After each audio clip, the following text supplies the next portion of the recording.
We've been so excited about this release. I mean, we've been working on this album for 2 years. So yeah, the fact that it's out, we actually got off the plane and went straight to radio for the first play. So that was a really exciting feeling. I mean, I think it's the only thing that could have got us in a good mood after a 14-hour flight and then going straight into work is releasing the first single. So yeah. Carousel goes around and round and round. My favorite pop album of all time is probably Michael Jackson History. He's kind of, I mean, king of pop, but he's one of our most favorite artists of all time. And I even feel like in reference to the album that we've made, because his music is so thematic and conceptual, that's in a way we've been so inspired by that for this record that we've tried to do a similar thing with Life on Mars. And you know, I guess Lolita is indicative of that. It's very thematic and it's a far more conceptual song than what we've done in the past. Oh gosh, that's such a good question. And there's so many people. Let's pick different people. I'll pick Michael Jackson, so then we've got him covered. Okay, Definitely MJ Michael Jackson. covered. Oh boy. I mean, there's a lot of our friends. Like, how amazing would it be to collaborate with JB Cannon? Oh yeah. This guy named JB Cannon. He fronts a band called Rival Sons. Very rock, like very cool. You guys should check him out. Also, I mean, I would love to collaborate with like Fiona Apple. You know, we've actually been able to collaborate with a bunch of our dream people on this record. We got to work with Nelly Hooper, who produced New York, who produced Massive Attack. He's incredible. Even getting in a studio with him was an incredible experience. We got to work with Daniel Johns from Silverchair, Billy Corgan from Smashing Pumpkins. There's an artist, a friend of ours who we absolutely love named LP, who's getting ready to release a record.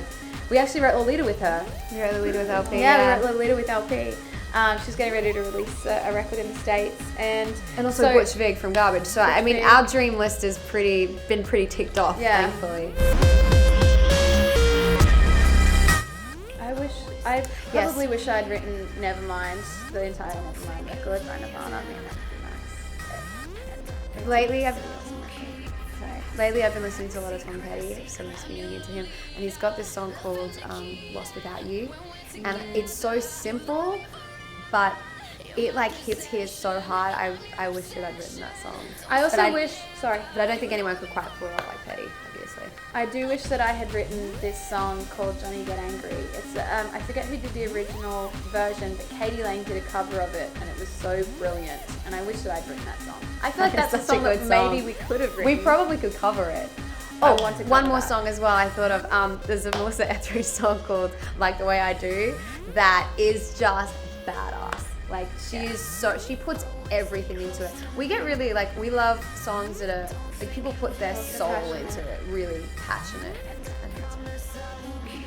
A secret, a secret, a secret, a secret, a secret, a secret. We've actually thought about starting our own publishing company, which we're actually in talks about right now, and helping to develop young artists, because there's not enough people that are willing to spend time helping to develop people. There's a lot of too much too soon. You know, for us, I feel like we had a great advantage, and where we got off on the right foot was that we had time to develop as songwriters for a year before we even released the record. And part of that is because our heads were in the right space and because we wanted to develop our songwriting before we released. A lot of kids now are totally geared towards wanting to be famous, and so it's just the quickest way that they can make that happen or get there.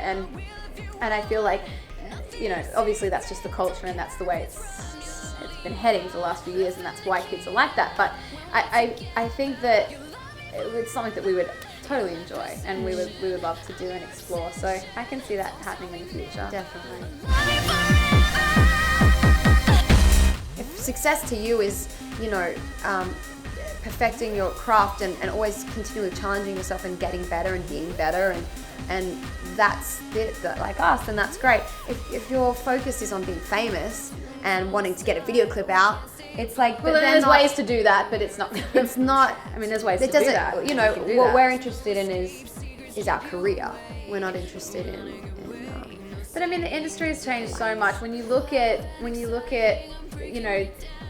a different generation in the way that they made music and the way that they got there, it would not be able to sustain that type of career in today's age. It's so different. It's just not a possibility, unfortunately. And so artists today that want to do well have to take a certain amount of responsibility in creating their own world. They need to take their fans on a journey with them. They need to give fans something to invest in. If you're giving them one kind of crappy song to put on the radio and that's what they're meant to invest in, I mean, that's the kind of career you're gonna have. well, yeah, it's the kind of career you're gonna have, but also it's like, you know, I mean, music is not worth anything anymore. You pay 99 cents for a single. There's no real value system placed on music anymore. So you need to be able to create an identity and build a worth that people can invest something in. And so I think that's where young artists go wrong and where they're led down the wrong path, because everyone just wants to make money these days and there's not enough money to go around. But if you want to make a real career, then you need to put a really great value system in line for yourself and your brand to be able to have success.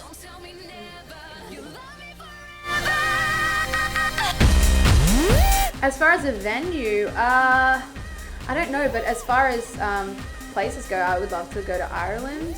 We haven't been to Ireland. We went #1 there and we didn't get to visit. And we've been to a lot of incredible places. We've been all across Europe and Asia, Japan. We did the Summer Sonic Festival, which was unbelievable.